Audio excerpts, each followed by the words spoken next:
My dear children of class 11, let's start from here in this video. I had no need to follow her hand from here. I had no need to follow her hand. I knew which things she meant. That means which things means the antique plates, cups and saucers, the cutlery sets and all this. I just looked at the still life over the tea table. As a child, I had always fancied the apple on the pewter plate. That means all these haunting memories pressed her in such a manner that she was unable to come out, and she got entrapped, or rather engulfed, by this adverse situation, and she was morosed and utterly depressed at this. We use it for everything, she said. Once we even ate off the plates hanging there on the wall. So she remembered again the sad sweet reminiscences of the past when she was with her mother. I wanted to so much, but it wasn't anything special. I had found the burn mark on the tablecloth. The girl looked questioningly at me. Yes, I said, you get so used to touching all these lovely things in the house, you hardly look at them anymore.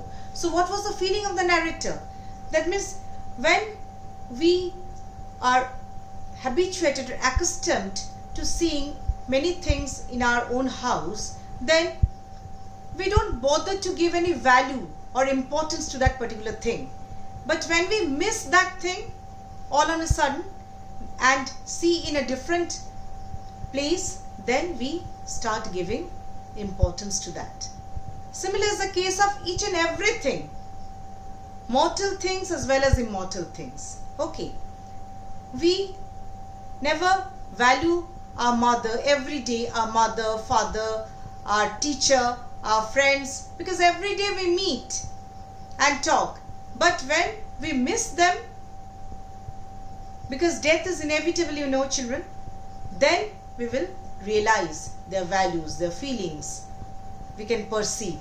So this is the feeling of the narrator here.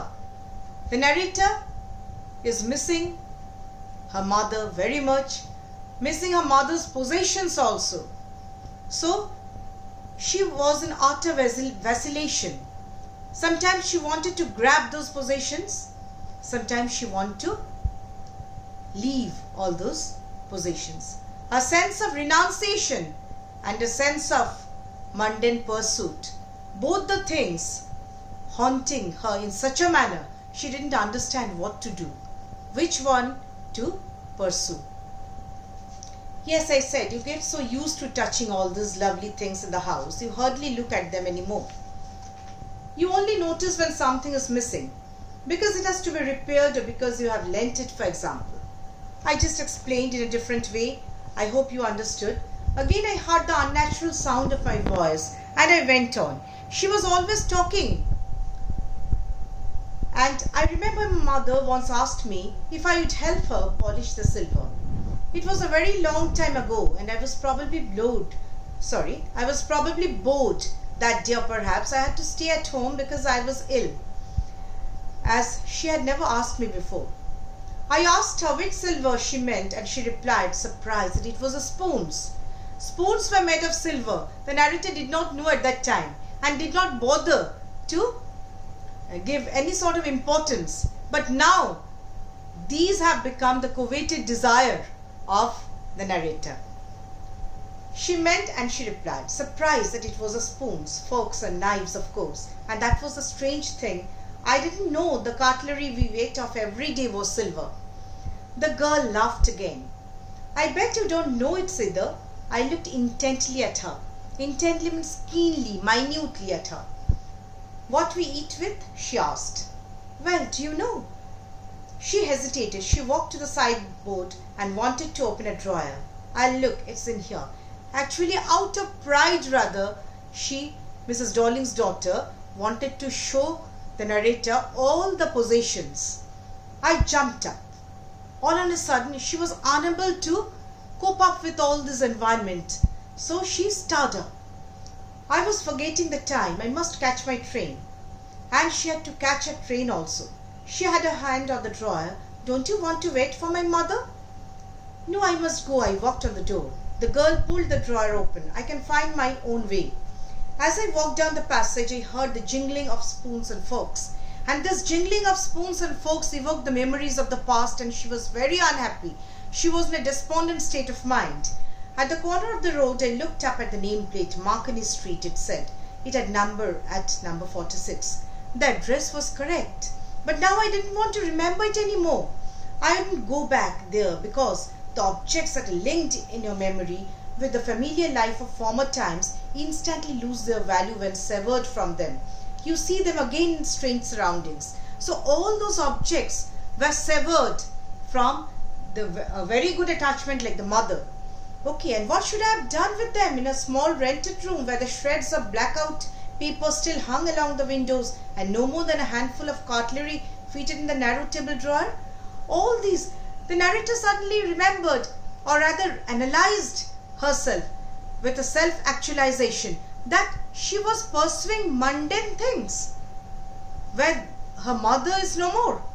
I resolved to forget the address. The narrator was resolute and firm in a decision.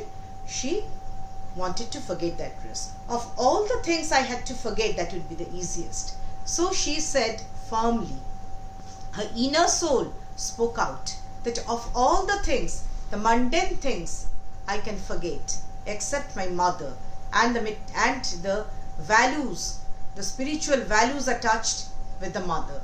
So this story gives a message, children, that accepting something not only makes us feel better emotionally, but also helps us to concentrate on the opportunities that might come our way in the near future. So money can never be, or material things can never be the end all and be all of human existence. We should always remember the values attached with everything. So money can never be our pursuit. Okay, children. So this moral message is spread by this chapter, and a theme of betrayal is seen through Mrs. Darling. A scene of trust, hope is seen by Mrs. S, by the narrator courage, how to face adversities of life all alone, that is exemplified by the narrator, and the innocence of a 15-year-old girl is also highlighted in this story. And that's the end of the story. Thanks a lot. Thank you, children. You just go through the story, perceive the mood of the story, and try to understand the feelings involved in it. Okay, that's all for today.